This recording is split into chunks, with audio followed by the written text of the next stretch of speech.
Netta controtendenza rispetto all'andamento generale delle imprese per le aziende in rosa che crescono di numero. A dirlo è un'indagine condotta da Confartigianato del Veneto assieme alla Commissione Pari Opportunità della Regione. Che cosa emerge? Che le imprenditrici valorizzano dipendenti e collaboratori che hanno migliori capacità di gestione e che sanno esplorare settori innovativi. Mamme, manager, imprenditrici, in una parola donne. Ed è una ricerca condotta dalla Confartigianato regionale dal titolo La mia impresa, nuovi lavori e nuove professioni, l'imprenditoria femminile in Veneto, a mettere in evidenza che proprio questo esercito in rosa è fautore di un modo vincente di fare impresa.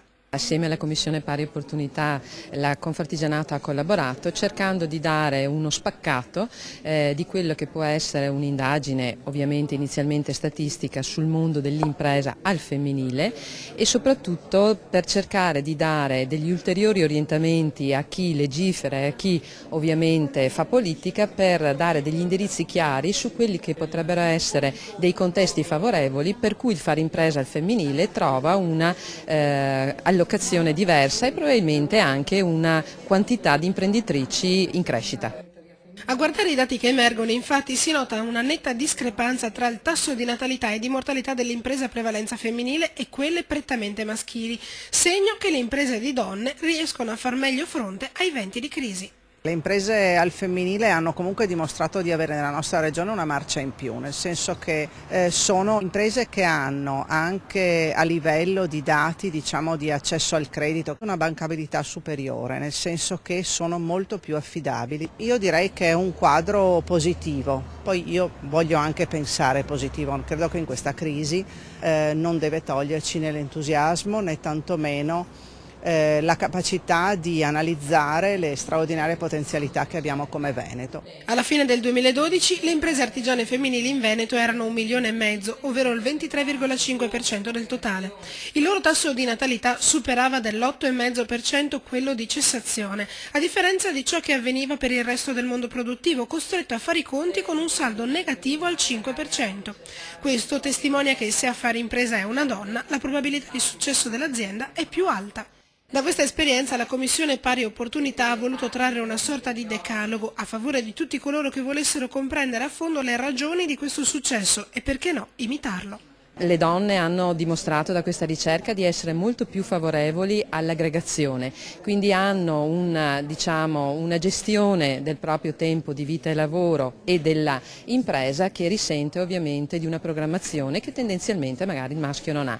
Questo fa in modo che il rapporto con i collaboratori sia tendenzialmente molto di ascolto, sia molto più collaborativo e meno gerarchico rispetto al modello di leadership che magari l'impresa finora prettamente maschile ha esercitato. Le donne dimostrano oggi interesse anche verso settori diversi da quelli tendenzialmente frequentati. Oltre a quelli classici dedicati alla cura della persona e alla sartoria, si va dal commercio al dettaglio all'agricoltura, dalla ristorazione alle costruzioni. Tutte poi guardano con grande attenzione alle nuove tecnologie e all'internazionalizzazione, senza mai trascurare figli e famiglia. E qui va ad inserirsi un tema caldo, quello della conciliazione. Le lavoratrici infatti sono da sempre costrette a fare i conti con il delicato equilibrio tra i tempi dedicati alla famiglia e quelli destinati al lavoro. Il campione di imprenditrici che hanno risposto al questionario però testimoniano di essere spinte da una forte motivazione nel raggiungimento di un sogno e proprio questo impulso le spinge ad andare avanti. Il problema della conciliazione non è facile, però è nelle corde dell'essere donna riuscire un po' a equilibrare tutto. Sicuramente abbiamo bisogno di aiuto da parte della famiglia, di aiuto da parte del proprio compagno, perché non è giusto che sia solo sulle spalle delle donne la responsabilità della conciliazione tra tempi di vita e tempi di lavoro. Nel ricordare come la Regione sia da tempo attiva per incentivare la nuova imprenditoria, l'assessore Coppola, sottolineando la proficua collaborazione con Confartigianato, ha annunciato che tutte le domande di contributo ammissibili, circa 1200, relative al recente bando per il sostegno dell'imprenditoria femminile e giovanile, verranno soddisfatte.